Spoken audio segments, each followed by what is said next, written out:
গল্প শুরু করার আগে এক মুহূর্ত ভাবুন, রমজান কি হঠাৎ আমাদের জীবনে আসে, নাকি আমরা আল্লাহ থেকে দূরে থাকি বলেই প্রস্তুত থাকি না?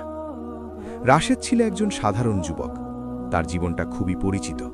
রাতে দেরি করে ঘুমানো, সকালে দেরি করে ওঠা, মোবাইল, ফেসবুক, ইউটিউব, বন্ধুদের আড্ডা। নামাজ পড়ত, কিন্তু যখন মনে পড়ত তখন, কখনো শুক্রবারে, কখনো ঈদের দিন।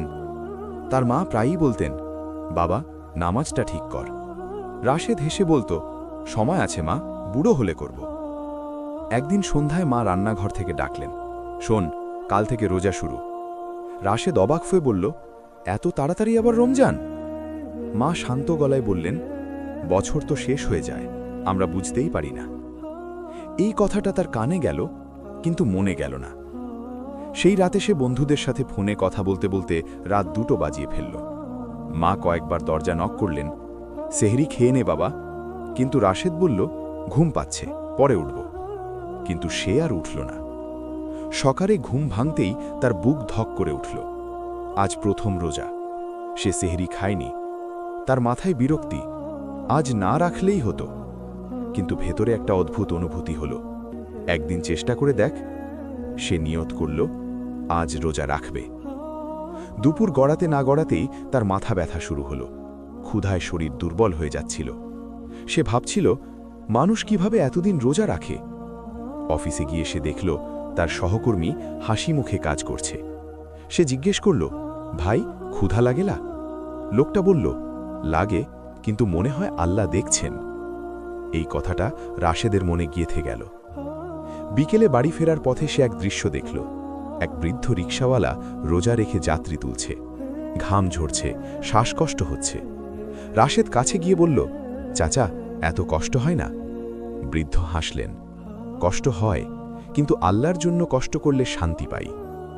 এই কথা শুনে তার বুকটা কেমন যেন হয়ে গেল।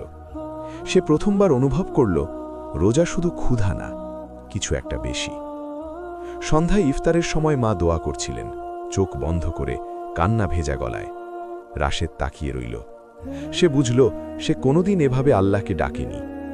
সেদিন রাতে সে মসজিদে গেল, অনেক দিন পর।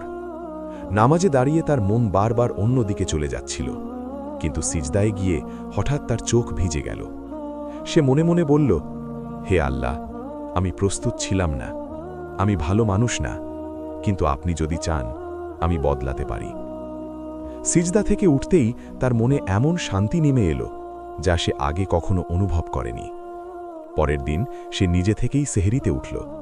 মা অবাক হয়ে বললেন, আজ তোকে ডাকতে হয়নি। রাশেদ শুধু হাসল। রমজানের দিনগুলো যেতে লাগল, আর সে ধীরে ধীরে বদলাতে লাগল। সে নামাজ ঠিক করল, মিথ্যা বলা কমাল, রাগ নিয়ন্ত্রণ করল। শেষ দশকে এক রাতে সে দোয়া করতে করতে কাঁদছিল। তার মনে ভয়, রমজান চলে গেলে আমি আবার আগের মতো হয়ে যাব না তো? তার মা বললেন, রমজান মানুষকে বদলাতে আসে, ধরে রাখার দায়িত্ব আমাদের। ঈদের দিন সবাই খুশি, কিন্তু রাশেদের চোখে পানি। সে বুঝল, সে প্রস্তুত ছিল না, কিন্তু রমজান তাকে প্রস্তুত করে দিয়েছে।